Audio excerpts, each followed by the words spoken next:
Dream board statistics में आप सबका स्वागत है। आज हम लोग सॉल्व करने वाले हैं Indian statistical service, Indian economical service question paper of 2022 general studies, question number 2D। Question में लिखा है assess the prospects of the food processing industry with suitable example from India. Question का मतलब है कि फूड प्रोसेसिंग इंडस्ट्री जो है India में, उसके प्रोस्पेक्टस के बारे में हमें डिस्कस करना है। प्रोस्पेक्टस यानी क्या क्या फूड प्रोसेसिंग इंडस्ट्रीज में होता है और क्या फ्यूचर एस्पेक्ट्स हैं। तो आंसर देख लेते हैं, इंट्रोडक्टरी पार्ट देख लेते हैं पहले। Food processing includes the process under which any product of agriculture, dairy, animal husbandry, meat, poultry or fishing is transformed through the process in such a way that its original physical property undergo a change and the transformed product has commercial value and is suitable for human and animal consumption। Introductory part में ये लिखा है कि food processing का मतलब क्या है, तो वो जान लेते हैं पहले। एनी प्रोडक्ट ऑफ एग्रीकल्चर, मतलब एग्रीकल्चर का जो सेक्शन होता है, जैसे व्हीट हो गया, राइस हो गया, या फिर डेयरी प्रोडक्ट्स। डेयरी प्रोडक्ट्स मतलब दूध। Then animal husbandry, animal husbandry मतलब एनिमल से जो हमें प्रोडक्ट्स मिलते हैं।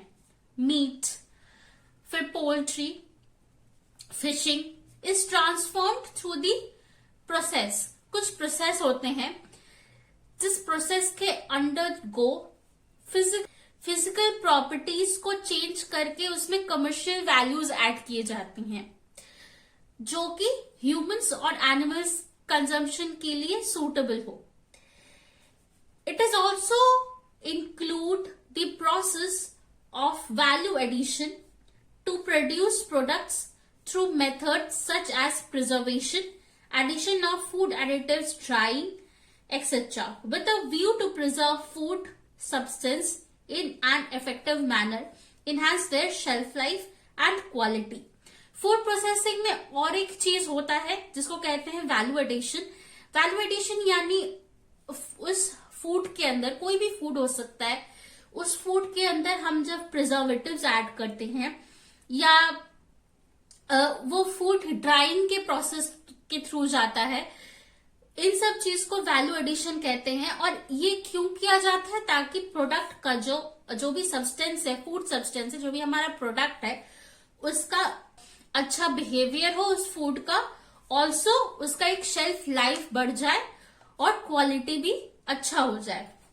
नेक्स्ट आता है the prospects of the food processing industry.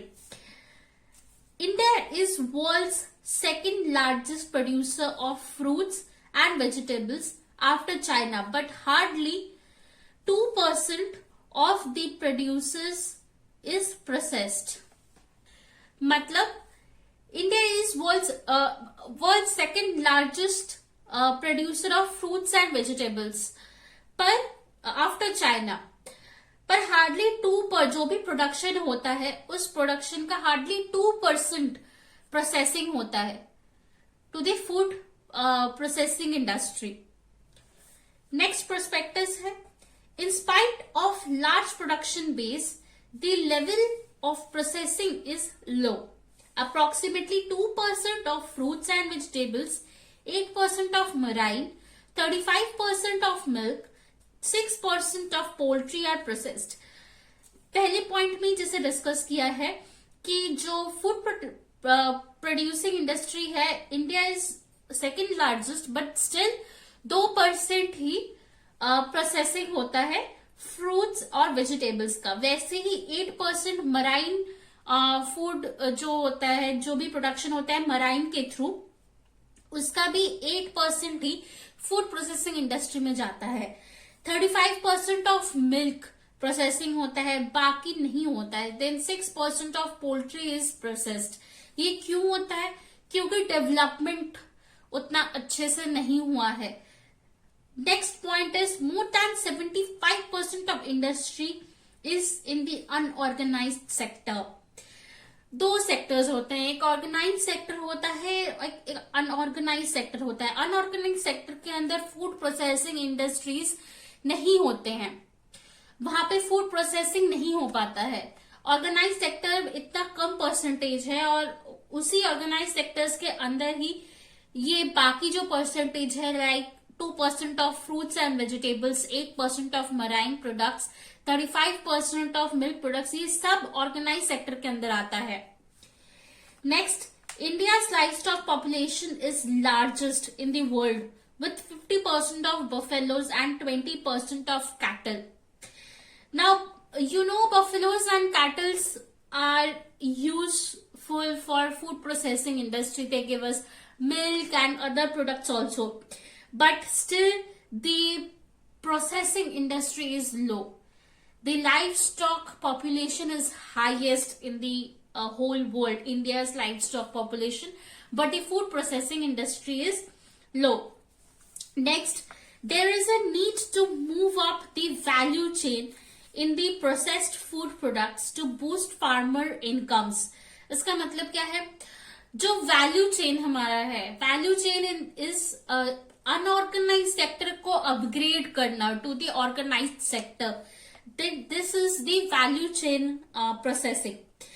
Now value chain processing हमें बूस्टअप इसीलिए करना चाहिए क्योंकि फार्मर के इनकम्स में भी फिर इफेक्ट पड़ेगा. Next, at present India's agriculture exports predominantly consist of low materials which are then processed in other countries, again indicating the space to move up the value chain. जैसे value chain की बात की गई है, presently India उतना अच्छे से value chain upgradation नहीं कर पा रहा है, but in the future the value chain upgradation should happen. This will indicate a large difference from the unorganized sector to the organized sector, also in the farmer incomes. Now, हमारे channel में हम answers के साथ mind map भी देते हैं ताकि आपको आंसर अच्छे से याद हो जाए, और आने वाले जो भी क्वेश्चंस होंगे उसमें अगर कोई भी क्वेश्चन इस टॉपिक से रिलेटेड हो तो आपको इस माइंड मैप के थ्रू याद हो सके. So for this question the mind map is, हम किस बारे में पढ़ रहे थे? हम फूड प्रोसेसिंग के बारे में पढ़ रहे थे ना. What is food processing? जहां पे रॉ प्रोडक्ट को ट्रांसफॉर्म करके कमर्शियल प्रोडक्ट में किया जाता है. तो फूड प्रोसेसिंग के कुछ एस्पेक्ट्स हैं. पहला एस्पेक्ट है second largest producer, but the 2% of the produce is only processed. यहाँ पे फ्रूट्स एंड वेजिटेबल्स की बात की गई है. नेक्स्ट, लार्ज प्रोडक्शन बेस पर the processing is low. Next, the large live stock population, हमने ये आंसर में भी डिस्कस किया था. Next, the unorganised sector, and lastly the move up of the value chain. ये है आपका आज का आंसर. आशा है आपको ये आंसर समझ आया है. अगर आपको कोई भी डाउट है प्लीज कमेंट सेक्शन में जरूर कमेंट कीजिएगा. For more such videos please subscribe to our channel. Also click the bell icon ताकि आपको नोटिफिकेशंस मिलती रहे. And don't forget to like the video. Thank you.